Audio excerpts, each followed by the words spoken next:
కూర్చుందాం. క్రీస్తునందు ప్రియమైన దేవుని బిడ్డలారా, మనలను స్తుతి ప్రార్థనలో నడిపించిన పాస్టర్ గారికి వందనాలు చెల్లిస్తూ ఉన్నాను. క్రీస్తునందు అత్యంత ప్రియమైన దైవ జనాంగమా, ఈ ఆరాధనలో పాలిభాగస్తులైన మీ అందరికీ సంఘ కార్యవర్గ పక్షముగా, సంఘ కాపరి కుటుంబ పక్షముగా యేసుక్రీస్తు పరిశుద్ధ శుభనామమున మీ అందరికీ మా నిండు వందనాలు తెలియజేస్తూ ఉంటున్నాం. ఈరోజు 2వ సమూయేలు గ్రంథం 20వ అధ్యాయము మొత్తం మనము చదివి గమనించినట్లయితే ఒక ప్రాముఖ్యమైన భావము మనకు కనబడుతుంది. సాధారణంగా కొన్నిసార్లు కొన్ని మాటలు మనకు వినబడతాయి. ఏంటి ఆ మాటలు అంటే,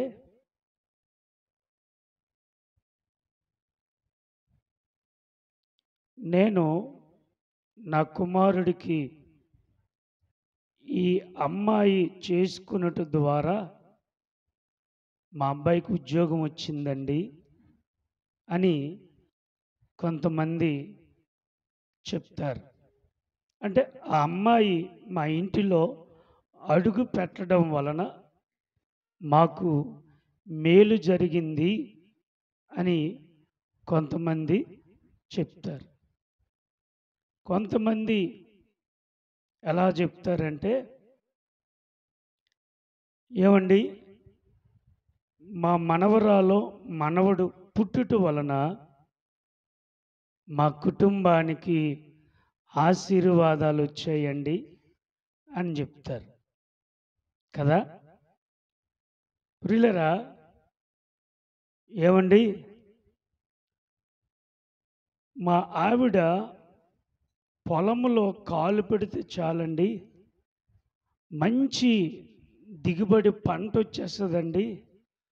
అంటే మా ఆవిడి కాలు పెట్టడం వలన మాకు గొప్ప భూఫలము దొరుకుతుందండి అని చెప్పడం మనం వింటాం. కొంతమంది అంటారు, ఈ పుష్కుల దయ మా ఇంటికి రావడం వలన మా ఇల్లంతా నాశనం అయిపోయిందండి అని కొంతమంది మాట్లాడతారు. ప్రియులారా, గమనించండి, ఏది ఏమైనా ఈరోజు నా వాక్య సారాంశం ఏంటంటే, ఎవరిని బట్టి ఎవరు ఆశీర్వాదింపబడ్డారు, ఎవరిని బట్టి ఎవరు ఆశీర్వదింపబడ్డారు. మనలను మనము పరీక్ష చేసుకోవాలి. నన్ను బట్టి నా కుటుంబము ఆశీర్వదింపబడిందా? నన్ను బట్టి నా భర్త సమాధానముగా ఉంటూ ఉన్నాడా? నన్ను బట్టి నా బిడ్డలు దీవెనకరంగా మార్చబడుతున్నారా? నన్ను బట్టి నా భార్య సుఖపడుతుంది అని అనుకుంటూ ఉన్నారా? ప్రియమైనటువంటి దేవుని బిడ్డలారా,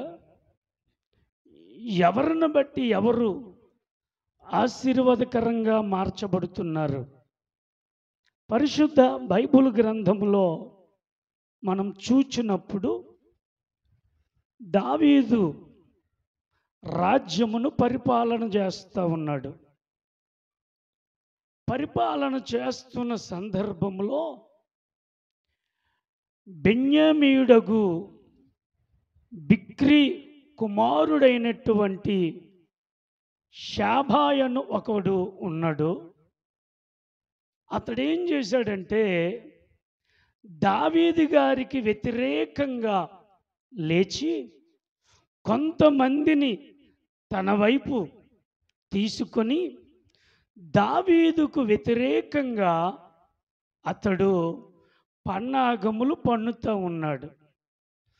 దావీదు యొక్క రాజ్యాన్ని నాశనము చేయాలని, పాడు చేయాలని, బాధ పెట్టాలని ఈ షాబా అనువాడు కొంతమందిని పోగు చేసి దావీదు రాజ్యమును తన వైపు త్రిప్పుకోవడానికి వాడు ప్రయత్నం చేస్తూ ఉన్నాడు. ఆ సందర్భంలో దావీదు ఒక వ్యక్తిని పంపించాడు. ఆ వ్యక్తి ఎవరంటే అమాషా అనే వ్యక్తి. వీడు వెళ్ళి వాడు ఎక్కడున్నాడో కనుక్కోమని చెప్తే వీడు రాలా. తరువాత కొన్ని దినాలైన తరువాత దావీదు సైన్యాధిపతి అయిన యోవాబును కొంతమందిని ఆ షాబా అనే వ్యక్తిని పట్టి తీసుకుని రండి అని చెప్పి వారిని పంపించాడు. వీరు యావాబు తన సైన్యముతో ఆ షాబా అనే వ్యక్తిని గ్రామాలు వెతుకుతూ ముందుకు వెళుతూ ఉన్నారు. వెళుతూ ఉంటే అమాషా అనే వ్యక్తి యావాబుకి కనబడ్డాడు ఒక బండ దగ్గర. అప్పుడు యావాబు ఏం చేస్తాడంటే ఆ అమాషాను కత్తి చేత పొడిచి తన పేగులు భూమి మీదకి వచ్చినప్పుడు వాడిని పొలములోనికి తోసేస్తాడు. ఈ యావాబు ఒక ప్రాంతానికి వెళ్తాడు. అది ఏ ప్రాంతం అంటే, ప్రియమైనటువంటి దేవుని బిడ్డలారా, అది ఏ ప్రాంతం అంటే ఆబేలు బెత్మాకాయ అందు అనేటువంటి ప్రాంతం. ఆ ప్రాంతాన్ని యావాబు ఏం చేస్తాడంటే ఆ బిక్రీ కుమారుడును పట్టుకోవడానికి పట్టడాన్ని ముట్టడం వేసి ఆ పట్టణం ఎదుట బురుజు కట్టి యావాబు వారందరినీ ప్రాకారము పడవేయటానికి దానిని కొట్టమని చెప్తాడు. ఇప్పుడు యావాబును బట్టి ఆ పట్టణములో ఉన్న ప్రజలందరూ ప్రాణభీతితో ఉంటారు. మా పట్టణ ప్రాకారాలు వీళ్ళు కొడుతున్నారేంటి అని భయపడిపోతుంటే, ప్రాకారం మీద ఒక స్త్రీ ఉంటుంది. ఆ స్త్రీ పేరు రాయబడలేదు. ఆ స్త్రీకి ఒక బిరుదు ఇచ్చారు. ఏంటంటే యుక్తిగల స్త్రీ. యుక్తిగల స్త్రీ. ఈ స్త్రీ ఏం చేస్తుందంటే అవన్నీ ఆలకించినప్పుడు ఈ స్త్రీ వారితో మాట్లాడుతుంది. 16వ వచనం చదవండి. అప్పుడు యుక్తిగల స్త్రీ ప్రాకారం ఎక్కి, ఓహో ఆలకించుడి ఆలకించుడి, నేను అతనితో మాట్లాడినట్లు యావాబును ఇక్కడికి రమ్మని చెప్పుడని కేక వేయగా యావాబు ఆమె దగ్గరికి వచ్చును. పిల్లలు గమనించండి, పురుషుడు చేయలేని పని, బలవంతుడు చేయలేని పని, జ్ఞానవంతుడు చేయలేని పని ఒక స్త్రీ ఒక చక్కటి పని చేస్తుంది. ఓ ప్రజలరా ఆలకించండి. ప్రాకారములు పడద్రోయబడ్డానికి పురుకొల్పుతున్నటువంటి యావాబును నా దగ్గరికి పంపించండి, నేను ఆ వ్యక్తితో మాట్లాడతాను. యావాబు ఆ స్త్రీ దగ్గరికి వచ్చి మాట్లాడడానికి ఆ స్త్రీ ఏం చేసిందంటే, అయ్యా నీతో మాట్లాడొచ్చా అని అడిగింది. యావాబు అన్నాడు, తల్లి మాట్లాడు అన్నాడు. కొంతమంది స్త్రీలకు కానీ పురుషులకు కానీ ఎదుటివారితో ఎలా మాట్లాడాలో తెలియదు, ఎదుటివారిని ఎలా కన్విన్స్ చేయాలో తెలియదు. కొన్నిసార్లు వారికున్న ఆ ఆలోచన బట్టి మాట్లాడడానికి ఇష్టపడతారు, కొన్నిసార్లు అవి ఫెయిల్యూర్ అవుతాయి. ఆ మాటలే నీకు నష్టాన్ని కొని తెస్తాయి. ఈ స్త్రీ యావాబుతో మాట్లాడడానికి పర్మిషన్ అడుగుతుంది. అయ్యా మీతో ఒక మాట మాట్లాడినా? యావాబు అన్నాడు, మాట్లాడమ్మా అన్నాడు. మాట్లాడుతున్నప్పుడు ప్రియమైన దేవుని బిడ్డలారా, ఆమె అంటుంది, అయ్యా ఈ ప్రాంతము దేవుని చేత దీవించబడిన ప్రాంతము. అయ్యా ఈ ప్రాంతము దేవుని చేత ఎన్నిక చేయబడిన ప్రాంతము. అయ్యా ఈ ప్రాంతపు ప్రజలు దేవుని చేత పిలువబడిన ప్రజలయ్యా. అయ్యా అటువంటి ప్రాంతాన్ని, అటువంటి పట్టణాన్ని, అటువంటి ప్రాకారాన్ని, అటువంటి ప్రజలను ఎందుకయ్యా నాశనం చేస్తున్నావు? ఇది దేవునికి వ్యతిరేకం కదా అని ఆ స్త్రీ యావాబుతో మాట్లాడుతున్నప్పుడు యావాబు ఒక చక్కటి మాట చెప్తాడు, ఒక ఖరీదైన మాట చెప్తాడు, ఒక విలువైనటువంటి మాట చెప్తాడు. చదవండి ఒకసారి ఆ మాట. నిర్మూలము చెయ్యను, లయపరచను, అలాగున చెయ్యనే చేయను. హల్లెలూయా.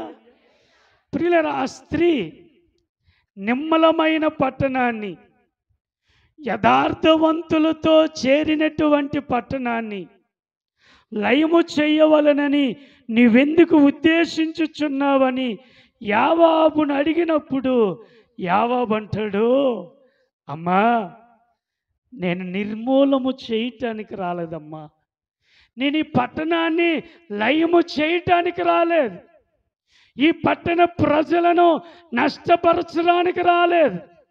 నేను ఎందుకు వచ్చానో తెలుసా? మన రాజు అయిన దావీదుకి ఒక వ్యక్తి వ్యతిరేకముగా పన్నాగాలు పన్నుతున్నాడు. కొంతమందిని తీసుకొని రాజు అయిన దావీదుకు వ్యతిరేకంగా పన్నాగములు పన్నుతున్నాడు. వాడు ఈ పట్టణములోనే తలదాచుకున్నాడు. కాబట్టి వాడిని బట్టి బయటికి రావాలని ఈ ప్రాకారం మేమేం చేస్తాం తెలుసా? కొడతా ఉన్నాం. అలాగునా అని చెప్పి, అయ్యా ఆ షాబా అనే వ్యక్తిని తన తల నీ కాలు దగ్గర పెడతామని చెప్పింది. హల్లెలూయా, హల్లెలూయా, హల్లెలూయా. ప్రియమైన దేవుని బిడ్డలారా, పట్టణానికి ప్రమాదం వచ్చినప్పుడు, ప్రజలకు నష్టం కలుగుతుంది అని తెలిసినప్పుడు, ప్రాకారములు నాశనమైపోతుందని తెలిసినప్పుడు ఆ స్త్రీ ధైర్యము కలిగి, పౌరుషము కలిగి, ఆలోచన కలిగి, దేవుని సహాయము కలిగి ఆ పట్టణాన్ని రక్షించటానికి ఆ పట్టణంలో ఉన్న ప్రజలను కాపాడడానికి ఆ స్త్రీ ముందుకొచ్చింది. ప్రియమైన దేవుని బిడ్డలారా, ఆ పట్టణములో శత్రువు ఉన్నాడని తెలుసుకొని వెళ్ళి తనను రప్పించి ఆ శాబ అనే శత్రువుని ఏం చేశారు తెలుసా? తల నరికి యావాబు దగ్గర అతని శవము పడద్రోశారు. ప్రియమైన దేవుని బిడ్డలారా, నీళ్లు పాడైపోతూ ఉంటే నువ్వు కన్నులు ఎప్పగించి చూస్తున్నావే గాని ఎందుకు పాడైపోతుంది, ఎవరి వలన పాడైపోతుంది అని నువ్వు గమనించకుండా, పరీక్షించకుండా, నీవు భారము లేకుండా ఒకవేళ బ్రతుకుతున్నావేమో, నీ ఇంటిలో దుష్టుడున్నాడేమో, ఆ దుష్టుని వలన ఇల్లు చెడిపోతుందేమో, అయితే నాకేం కాలేదులే అని నీవు గమ్ముగా ఉన్నావేమో, జాగ్రత్త. ఆ శత్రువును బట్టి నీ ఇల్లు నాశనం అయిపోద్ది. ఆ శత్రువును బట్టి నీ ఇల్లు నవ్వులు పాలవుద్ది. ఆ శత్రువును బట్టి నీ ఇల్లు అశాంతిలోనికి రావచ్చు. ఆ శత్రువును బట్టి నీ ఇంటికి చీకటి ఆవరించవచ్చు. అయితే దేవుని బిడ్డగా ఈ స్త్రీ చేయవలసిన పని నీవు చెయ్యాలి. నీ ఇంటిని రక్షించుకోవాలంటే, నీ ఇంటికి ప్రాకారం ఏర్పాటు చేసుకోవాలంటే, నీ ఇంటిలో వారందరికీ నష్టము కలగకుండా ఉండాలి అంటే నువ్వేం చేయాలి తెలుసా? దేవుని దగ్గరకు వచ్చి దేవుని సహాయము కోరి శత్రువును అణచగలిగిన శక్తి దేవుని వలన పొందుకొని ఆ శత్రువు శాసము నీలో లేకుండా, నీ ఇంటిలో లేకుండా హతము చేయాలి. అప్పుడే నీ ఇల్లు సంతోషముగా ఉంటుంది. అప్పుడే నీ ఇల్లు పరలోకము వలె ఉంటుంది. అప్పుడే నీ ఇల్లు అభివృద్ధితో నిండుకుంటుంది. అప్పుడే నీ ఇల్లు సమాధానముతో నిండుకుంటుంది. అప్పుడే నీ ఇల్లు మెండైన దీవెనలతో కప్పబడుతుంది. కాబట్టి ప్రియమైన దేవుని బిడ్డలారా, ఈ పట్టణం ఎవరిని బట్టి కాపాడబడిందో, ఎవరిని బట్టి సంరక్షించబడిందో, ఎవరిని బట్టి ఆ పట్టణము ఆశీర్వదింపబడిందంటే ఆ ఒక్క స్త్రీ వలన ఆ పట్టణము, ఆ పట్టణ ప్రజలు కాపాడబడ్డారు. హల్లెలూయా, హల్లెలూయా, హల్లెలూయా. కాబట్టి ప్రియమైన దేవుని బిడ్డలారా, సంఘానికి వచ్చావు, సంఘానికి వస్తున్నావు, సంఘములో సభ్యురాలుగా, సభ్యుడిగా ఉంటూ ఉన్నావు, సంఘములో పరిచర్యలో పాల్గొంటున్నావు. నిన్ను బట్టి సంఘము దీవించబడాలి.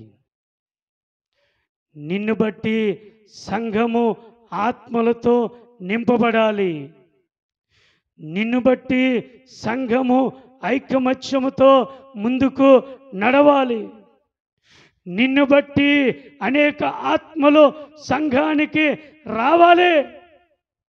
ఈరోజు ఓ తల్లి, సంఘములో నీ పాత్ర ఏంటి? కుటుంబంలో నీ పాత్ర ఏంటి? సమాజంలో నీ పాత్ర ఏంటి? రక్షించబడిన నీవు, దేవుని చేత పిలువబడిన నీవు, దేవుని రక్తము చేత కడగబడిన నీవు ఎటువంటి పాత్రను నువ్వు పోషిస్తున్నావు? నిన్ను బట్టి 10 మంది బాగుపడ్డారని సాక్ష్యం వినబడుతుందా? నిన్ను బట్టి మందిరం పరిశుద్ధపరచబడుతుందని నువ్వు గమనిస్తున్నావా? ఎలా ఉన్నావు? ఏ విధంగా ఉన్నావు? సంఘానికి మేలుకరంగా ఉన్నావా? సంఘమునకు నష్టపరిచే వ్యక్తిగా ఉన్నావా?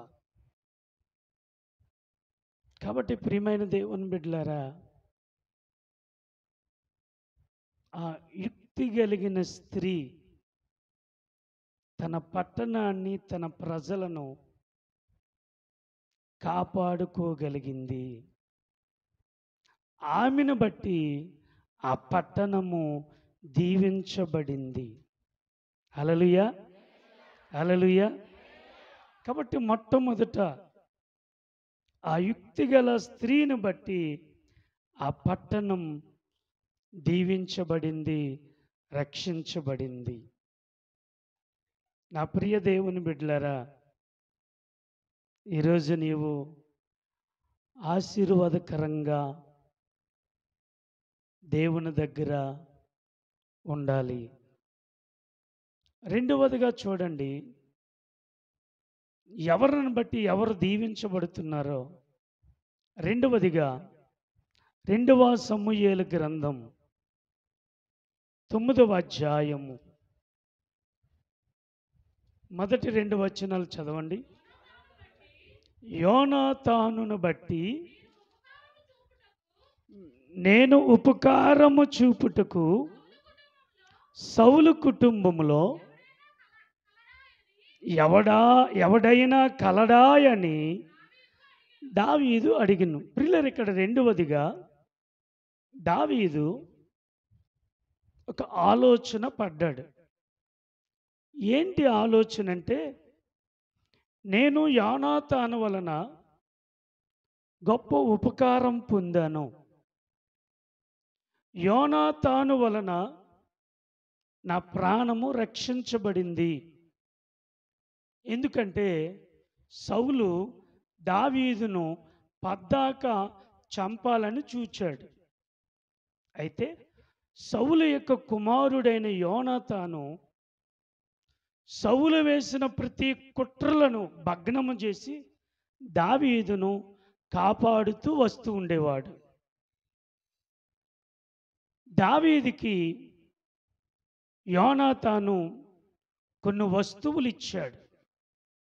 ఆ వస్తువులు అర్థవంతమైన వస్తువులు,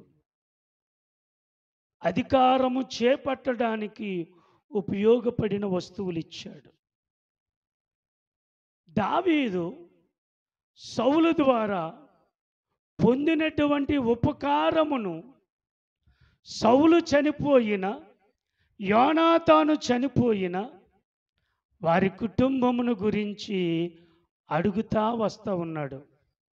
ఎవడైనా సౌలు కుటుంబాల్లో ఉపకారము చేయడానికి మిగులు ఉన్నాడా అంటే ఒకడంటాడు, అయ్యా రాజా, ఒకే ఒక్కడున్నాడు. ఆ ఒక్కడెవరో తెలుసా? యోనాతాను కొడుకున్నాడు. అతడి పేరు మెఫీబోషెతు అన్నాడు. అయితే ఇప్పుడు ఆయన ఎక్కడున్నాడు?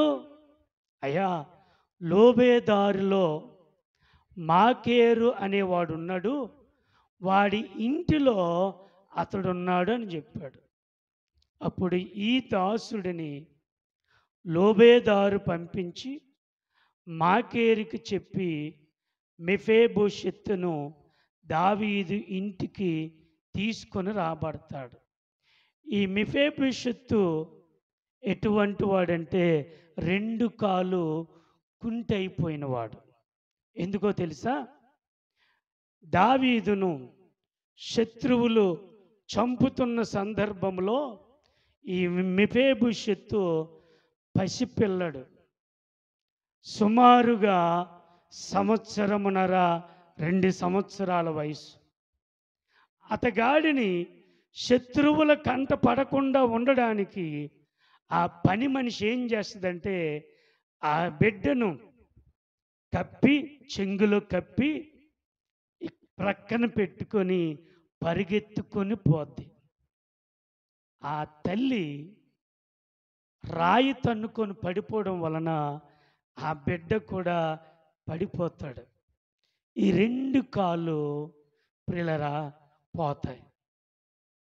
అప్పటి నుండి అతగాడు 2 కాళ్ళు కూడా ప్రియులారా అవిటివైపోయాయి. కాబట్టి దావీదంటాడు, నేను యోనాతాను వలన ఉపకారము పొందాను. యోనాతానును బట్టి ఈ స్థితిలోనికి వచ్చాను. అంటే దావీదు ఉపకార ధర్మము మరిచిపోలేదు. హల్లెలూయా, హల్లెలూయా. నేటి దినాలలో ఉపకారం చేస్తే అపకారం చేసేవాళ్ళు చాలామంది ఉన్నారు. హల్లెలూయా, హల్లెలూయా. ఉన్నారా లేదా? ఉన్నారు. మనందరికీ అప్పుడప్పుడు ఎదురవుతూ ఉంటారు. ఉపకారం చేసేవాళ్ళు అపకారం కలిగిన వారు ఉంటారు. ప్రియులారా, దేవుని బిడ్డలమైన మనము ఎదుటివారు చేసిన ఉపకారాన్ని, మంచిని ఎప్పుడు కూడా ప్రాణము బొందులో ఉన్నంత వరకు మరిచిపోకూడదు. అతడు మరిచిపోయాడు అంటే అతడు కృతజ్ఞత హీనుడే. కాబట్టి ప్రియమైనటువంటి దేవుని బిడ్డలారా, దావీదు రాజ్యాన్ని పరిపాలించినప్పటికీ, సింహాసనం మీద ఉండినప్పటికీ, రాజకిరీటము సుఖభోగములు అనుభవించినప్పటికీ, ఎవరి ద్వారా అయితే ఉపకారము పొందాడో ఆ వ్యక్తిని మరిచిపోకుండా మదిలోన జ్ఞాపకం చేసుకుంటూ ఉన్నాడు. కొన్నిసార్లు అప్పుడప్పుడు చిన్న చిన్న గొడవలు వస్తాయి. ఇద్దరికి గొడవలు వచ్చాయనుకో, ఒకడంటాడు, రే నీలాంటివాడికి మేలు చేయడము శుద్ధ తప్పురా బుద్ధిహీనుడా అంటాడు ఒకడు.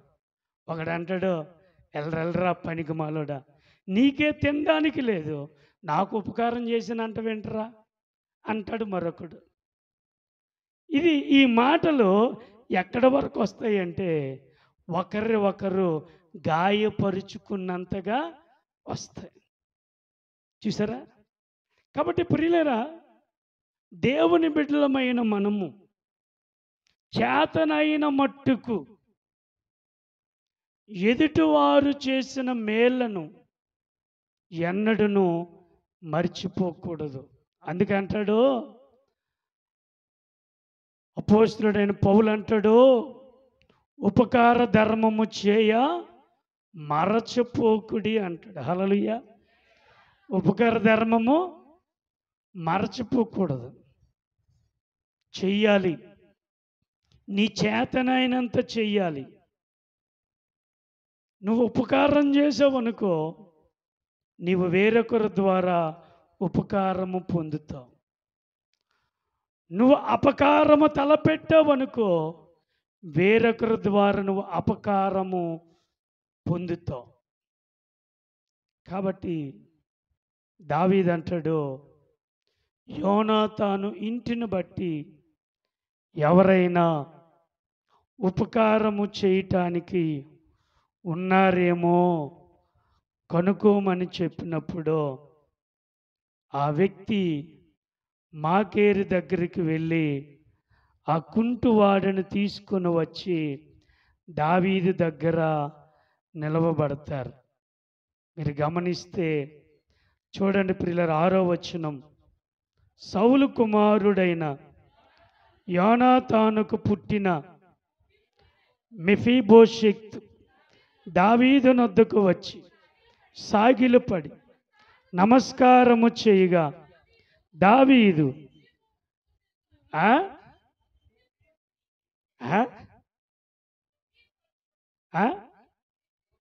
మెఫీబోషెత్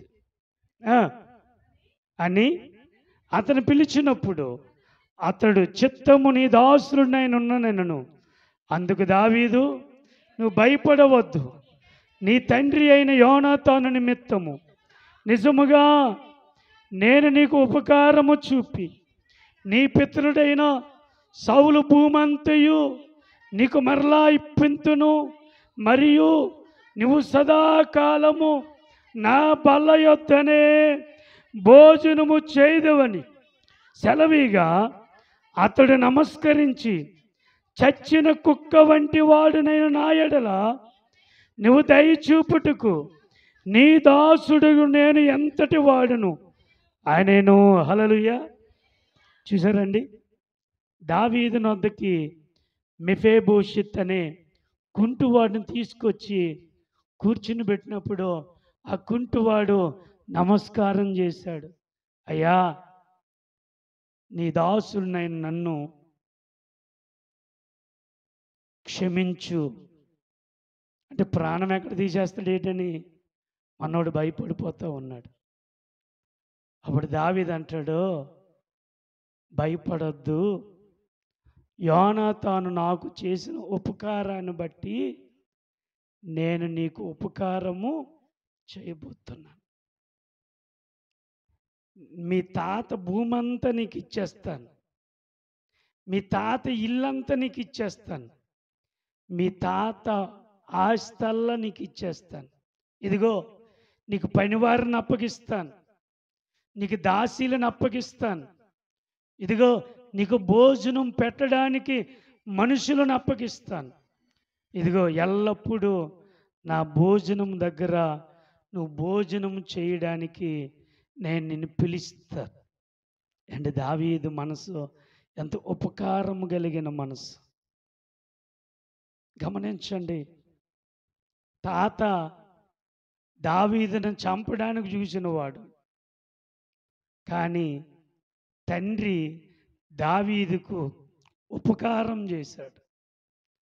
తండ్రి ఉపకారమును బట్టి కొడుకుకు ఉపకారము చేయడానికి దావీదు ఇష్టపడ్డాడు. ఈరోజు గొడవలు ఎందుకు వస్తున్నాయో తెలుసా? ఈరోజు కోర్టులకు ఎందుకు వెళ్తున్నారు తెలుసా?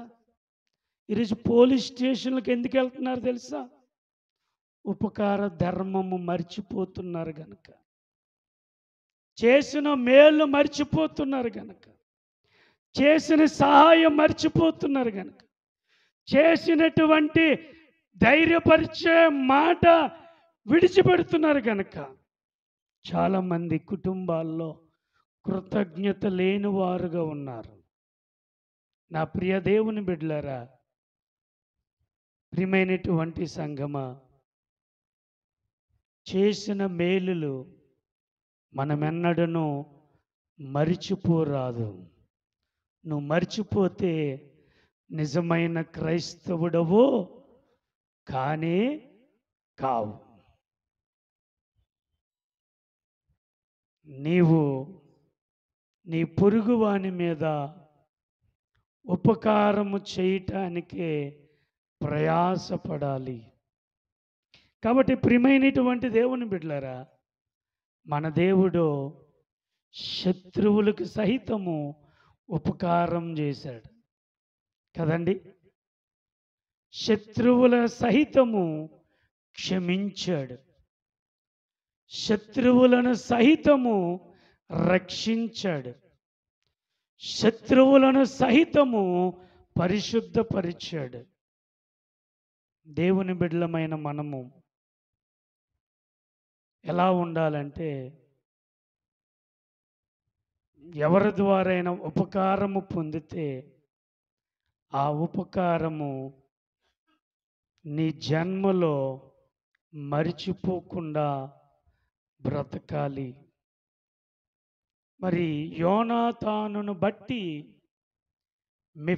మెఫీబోషెతును దావీదు ఆశీర్వదించాడు. కాబట్టి యోనాతానును బట్టి దావీదు ఎవరిని ఆశీర్వదించాడు? మెఫీబోషెతును ఆశీర్వదించాడు. మూడవదిగా ఎవరిని బట్టి ఎవరు ఆశీర్వదించబడ్డారో చూద్దాం. ఆదికాండము 39వ అధ్యాయము 5వ వచనం. అతడు తన ఇంటి మీదను తనకు కలిగినంతట మీదను అతనిని విచారణకర్తగా నియమించిన కాలము మొదలుకొని యెహోవా యోసేపు నిమిత్తము ఆ ఐగుప్తు ఇంటిని ఆశీర్వాదించెను. యెహోవా ఆశీర్వాదము ఇంటిలోనేమి పొలములోనేమి తమకు కలిగిన సమస్తమంతట మీదను ఉండెను. హల్లెలూయా. మూడవదిగా యోసేపును బట్టి దేవుడు అన్యుడైన పోతీఫరు ఇంటి వారిని ఆశీర్వదించాడు. తన పొలములేమి తనకున్న వాటిని అన్నిటిని మీద దేవుడు ఆశీర్వదించాడు. ఎవరిని బట్టి? యోసేపును బట్టి. ఎవరిని బట్టి అండి? యోసేపును బట్టి. మరి నిన్ను బట్టి నీ ఇల్లు దీవించబడిందా? ఉన్నదంతా కాటికి వెళ్ళిపోతుందా? నిన్ను బట్టి నీ ఇంటి వారు సుఖంగా ఉన్నారా? నిన్ను బట్టి నీ పిల్లలు దీవెనకరంగా ఉన్నారా? నిన్ను బట్టి నీ పొలము దీవింపబడుతుందా? నిన్ను బట్టి నీ తొట్టె దీవింపబడుతుందా? నిన్ను బట్టి నీ నూనె బుడ్డే దీవింపబడుతుందా? నిన్ను బట్టి నీ డిబ్బి డబ్బులు దాచుకునే డబ్బా దీవింపబడుతుందా? ఆలోచన చేయి. ఎంత దాచుకున్నా కింద నుంచి వెళ్ళిపోతుందా? పైనుంచి ఎంత వేసినా కింద నుంచి జారిపోతుందా? ఒకసారి ఆలోచన చేయి. యోసేపును బట్టి పోతీఫరు ఇంటి వారిని, తన పొలమును, తనకున్నదంతయు దేవుడు ఆశీర్వదించాడు. ప్రియమైనటువంటి దేవుని బిడ్డలారా, మనలను బట్టి మన ఇంటి వారు దీవింపబడాలి. నిన్ను బట్టి ఒక తల్లిగా, ఒక తండ్రిగా నిన్ను బట్టి నీ పిల్లలు దీవించబడాలి. నువ్వు పట్టుకుందల్లా బంగారం అయిపోవాలి. అలాగని దురాశలో అడక్క. అన్నము కూడా బంగారం అయిపోద్ది. అన్నం తినడానికి కూడా నీ వల్ల కాదు, చచ్చిపోతాం మధ్యలోనే. ఎంత బంగారం ఉంటే ఎందుకు? ప్రాణం పోతే. ఎంత డబ్బు ఉంటే ఎందుకు? ప్రాణం పోతే. ఎంత డబ్బు ఉంటే, ఇన్ని మేడమితులు ఉంటే ఎందుకు? ప్రాణం పోతే. కాబట్టి ప్రియులరా, దేవుని బిడ్డలారా, నిన్ను బట్టి నీ ఇంటి వారు దీవెనకరమైన వారుగా మార్చబడాలి. కాబట్టి ఈ రోజున మనం ఆలోచన చేయాలి. ఎవరిని బట్టి ఎవరు ఆశీర్వదింపబడ్డారు? ఇక్కడ కోడళ్ళు ఉన్నారు, మీ అత్తలు మిమ్మల్ని బట్టి మేము దీవించబడ్డామని ఎవరైనా అన్నారా? ఆశీర్వదింపబడాలి, లోటు లేకుండా కలిమి సంపదతో మీరు వర్ధిల్లాలి. కాబట్టి ప్రియులారా, ఎవరిని బట్టి ఎవరు దీవించబడతారంటే, ప్రియమైన దేవుని బిడ్డలారా, నిన్ను బట్టి నీ కుటుంబము దీవెనకరంగా ఉండాలి. అంటే దేవుడు నిన్ను ప్రేమించటానికి, నీ కష్టాన్ని చూచి, నీ కన్నీరును చూచి, నీ బాధను చూచి ఆశీర్వదించటానికి దేవుడు ఎవరినైనా వాడుకుంటాడు. కాబట్టి ఇంకొకరు చెడ్డోళ్ళని కాదండి, ఇంకొకరు నష్టజాతకులని కాదండి. అంతేనే కష్టాలు పడితేనే. నాకు అప్పుడప్పుడు ప్రసాద్ మేస్టర్ చెప్తారు, అయ్యా నేను పడిన కష్టాలు ఏంటి తెలుసా, దేవుడు నన్ను ఆశీర్వదించాడంట. నిజమండి. కష్టం లేకపోతే సుఖం రాదండి. కష్టం లేకపోతే ఆశీర్వాదం రాదండి. కష్టం లేకపోతే సమాధానం రాదండి. కష్టం లేకపోతే దేవుని కృప ఎటువంటిదో నువ్వు చవి చూడలేవండి. కష్టం దీవెనకరంగా మారుస్తుంది. కాబట్టి ప్రియమైన దేవుని బిడ్డలారా, మనమందరము దీవించబడ్డానికి యేసయ్యను బట్టి మనమందరము ఆశీర్వదింపబడ్డాం. అసత్యములో, పాపములో, శాపములో నశించిపోయి, కృంగిపోయి, కృషించిపోయి, బేదరకములో ఉన్న నీ బ్రతుకు తినడానికి బియ్యపు గింజలు లేని బ్రతుకు, గంటెలు తిన్న బ్రతుకులు చాలా మందిలు ఇక్కడ ఉన్నాయి. యేసయ్య ఈ లోకమునకు వచ్చి నిన్ను నన్ను ఆశీర్వదించటానికి ఆ శిలువ మ్రాను మీద రక్తము కార్చి ప్రాణం పెట్టి 3వ దినాన తిరిగి లేచి రక్షణిచ్చి పాప క్షమాపణ కలుగు చేసి నిత్య రాజ్యానికి వారసులుగా చేసి మనల్ని ధనవంతులుగా చేశాడు. హల్లెలూయా. మనల్ని భాగ్యవంతులుగా చేశాడు. ఇప్పుడు మనము ఆశీర్వదింపబడిన వారమా, శపింపబడిన వారమా? చెప్పండి. ఆశీర్వాదింపబడిన. నాకు డబ్బు లేదనుకో, నాకు కారు లేదనుకో, కానీ నేను ఆశీర్వదింపబడ్డాను. కారు, డబ్బు, పెద్ద ఇల్లులుంటే ఆశీర్వాదం కాదు. ఆరోగ్యము, మనశ్శాంతి, సమాధానము, సంతోషము, పిల్లరా ప్రశాంతత ఉంటే అది నిజమైన ఆశీర్వాదం. డబ్బుండి సమాధానం లేకపోతే అది ఆశీర్వాదము కాదు. ప్రియమైన దేవుని బిడ్డలారా, కాబట్టి మనము ఎవరిని బట్టి ఆశీర్వదింపడ్డామంటే నజరేయుడైన యేసయ్యను బట్టి ఆశీర్వాదింపబడ్డాం. హల్లెలూయా. చప్పట్లు కూడా దేవుని నామాన్ని కనపరచుదాం. కాబట్టి ఎవరిని బట్టి ఆశీర్వదించబడ్డారంటే యుక్తిగల స్త్రీ బట్టి ఆ పట్టణము వారు ఆశీర్వదింపబడ్డారు. యోనాతానును బట్టి దావీదు మెఫీబోషెతును ఆశీర్వదించాడు. యోసేపును బట్టి పోతీఫరు ఇంటి వారు ఆశీర్వదింపబడ్డారు. యేసయ్యను బట్టి మనమందరము ఆశీర్వదింపబడిన వారము. అట్టి కృప దేవుడు మనందరికీ అనుగ్రహించునుగాక. ఆమేన్. తలలో